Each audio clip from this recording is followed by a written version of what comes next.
Right, so we're at Bolton Diggers, Great Lever Community Food Growing Hub in Great Lever in Bolton, and with one of the diggers, Al. Afternoon, Al. Afternoon. And in the previous video, we were talking about that. We were explaining what the commons were, and Al's going to talk today a little bit about how we defend what's left of the commons. So take it away, Al. Last time we were talking about what the commons are today. Basically, the commons are the sum total of our environmental, our natural resources and our social resources, taken together, the sum total which humanity relies on. I think it's really important that when we look around us in society today, we see a lot of what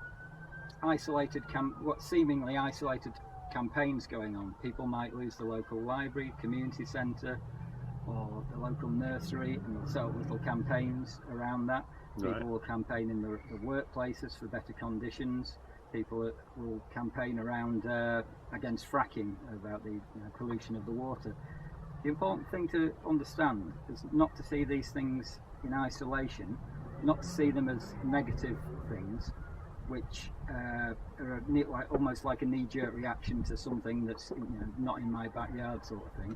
All these things are linked together, and the thing that links them all together is that people are defending the commons. They're defending the things which we all share together, whether it's a social thing or natural resources. So it might be something like people defending the privatisation of part of the NHS, which has happened in Bolton recently. It might be defending the loss of an A&E. Like I said, it might be something to do with the library, or it might be some workers' rights, what have you. Little friend.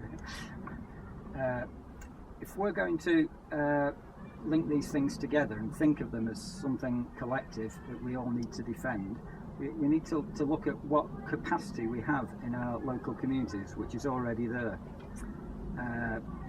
The area we need to look at, because we all have to go out to work, a lot of things we do in our spare time at the weekends and in the evenings, but even though it's small things which many of us do, like with the gardens, with the allotments, these are really important, and it demonstrates within the society, within communities, a certain capacity for doing things ourselves. I'll give you the areas that we need to be looking at is in the community, the self-help and the voluntary sector, where all these skills are still there. I'll give you three examples, quite diverse examples of this, which I've come across. One of them, if you look at, do your own research, but look at the organisation of Alcoholics Anonymous. As a global and national organisation, people come together in small groups and they help each other. They won't even take, they're so aware of maintaining control of what they're doing that they won't take any funding off anybody else.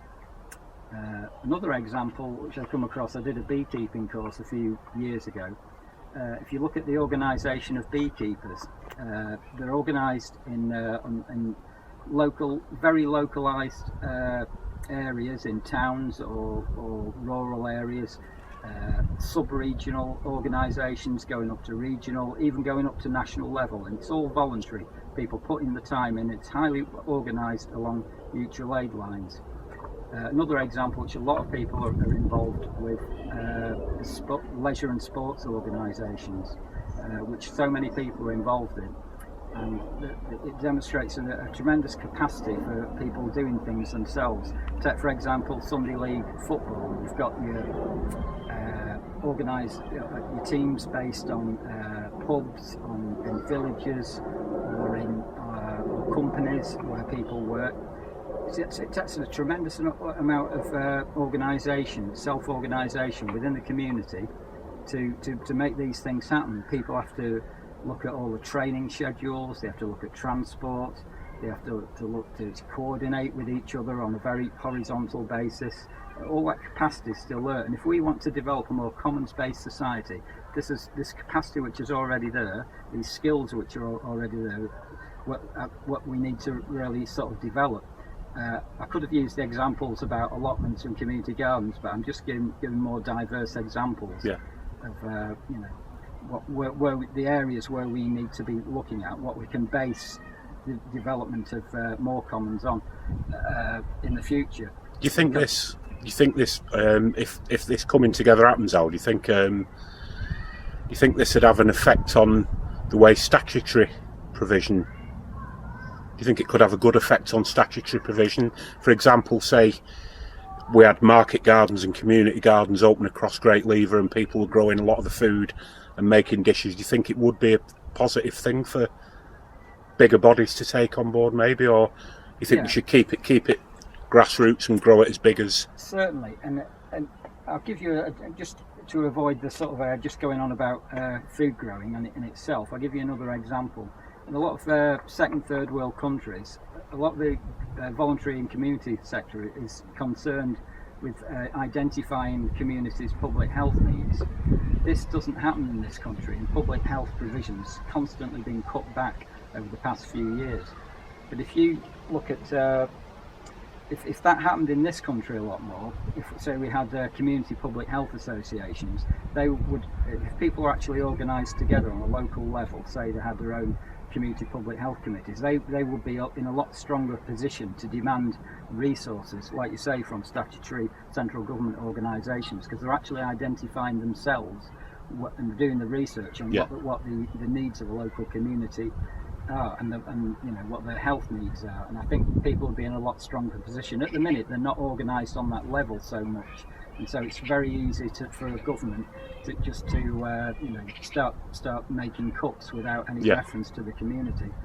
I think this thing about the commons, apart from our if you think of your own family networks and your networks of your family and your friends, these are our basic support mechanisms.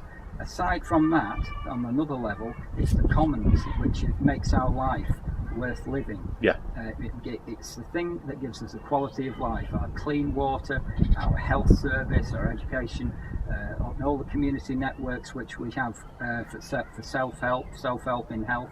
These are the things that make life worth living. And if we're going to develop a better, more caring society, this is where we have to concentrate on building up this capacity and linking up with other communities. Brilliant. Well, I hope you all listen there, folks, and there'll be many more of these commons videos on the way. So thanks a lot for the illuminating knowledge there, Al. Cheers.